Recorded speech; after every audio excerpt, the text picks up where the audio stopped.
यूरोपीय संघ ईयू ने शुक्रवार को रूस की 250 अरब डॉलर मूल्य की जब्त संपत्तियों को अनिश्चितकाल के लिए स्थिर करने का निर्णय लिया है। जी हां, ईयू का ये कदम यूक्रेन को युद्ध में हुए नुकसान की भरपाई के लिए शर्त रखकर किया गया है। बता दें, 27 सदस्य देशों वाले इस समूह में हंगरी और स्लोवाकिया ने इस प्रस्ताव का विरोध किया, लेकिन बाकी 25 देशों ने बहुमत से इसे मंजूरी दे दी।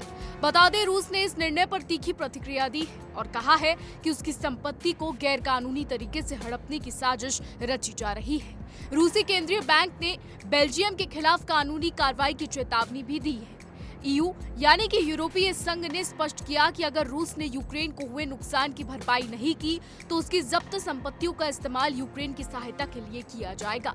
बता दें, हंगरी और स्लोवाकिया ने जोर देकर कहा कि रूस की संपत्तियों को यूक्रेन की मदद के लिए उपयोग करना संघ में फूट डाल सकता है।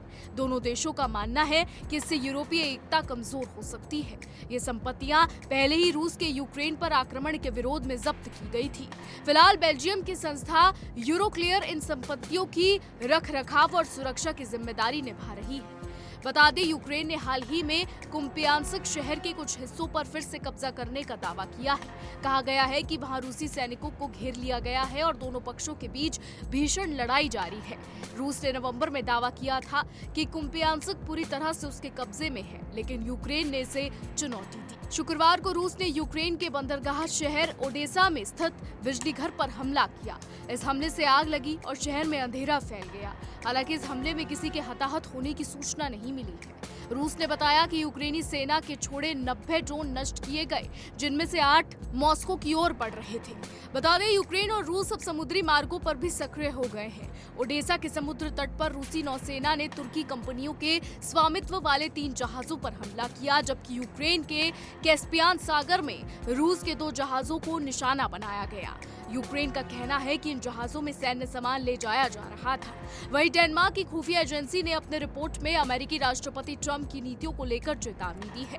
रिपोर्ट में कहा गया है कि ट्रंप के निर्णय नेटो की सैन्य शक्ति को कमजोर कर रही है। इसके बजाय वे अमेरिका की आर्थिक स्थिति को मजबूत करने की कोशिश कर रहे हैं। डेनमार्क ने विशेष रूप से ग्रीनलैंड में अमेरिकी कब्जे की इच्छा का विरोध किया है। फिलहाल आपको ये भी बताते चले कि रूस और यूक्रेन की ये जंग काफी समय से चली आ रही है। राष्ट्रपति डोनाल्ड ट्रंप कोशिश कर रहे हैं कि ये जंग रुक जाए। डोनाल्ड ट्रंप ने 28 पॉइंट वाला प्रस्ताव भी रखा था, जिसको रूस ने तो मान्यता दे दी, रूस ने तो मान लिया, लेकिन यूक्रेन ने इसे मानने से इनकार कर दिया। जिसके बाद यूक्रेन ने 28 पॉइंट का ये प्रस्ताव काटकर 19 पॉइंट का बना दिया। दरअसल यूक्रेन का ये कहना था कि ट्रंप द्वारा दिया गया ये प्रस्ताव रूस के पक्ष में ज्यादा है। इस प्रस्ताव में कुछ ऐसे पॉइंट्स थे जो यूक्रेन को मंजूर नहीं थे, जैसे कि नेटो में शामिल ना होना, यूक्रेनी सेना को आधा करना और कुछ हिस्सों को छोड़ देना। यानी यूक्रेनी सेना कुछ हिस्सों को छोड़ देगी, फिर चाहे वो डोनेट्स्क हो या फिर डोनबास हो।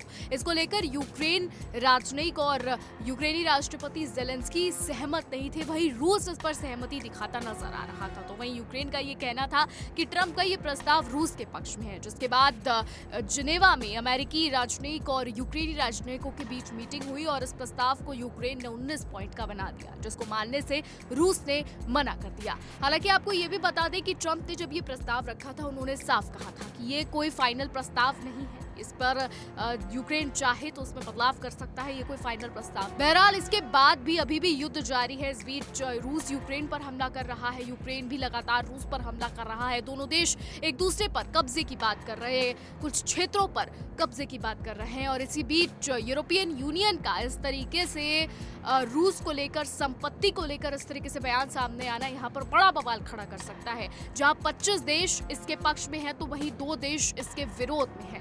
हालांकि अब देखना होगा कि क्या कुछ होता है, आने वाले समय में क्या होगा, ये देखना दिलचस्प होगा। फिलहाल हमारी आज की रिपोर्ट में बस इतना ही। आपकी क्या राय है इस पर, क्या कुछ सोचते हैं, कमेंट के जरिए जरूर बताइएगा। और ऐसी ही देश और दुनिया की तमाम बड़ी खबरें जानने के लिए देखते रहिए इंडिया डेली।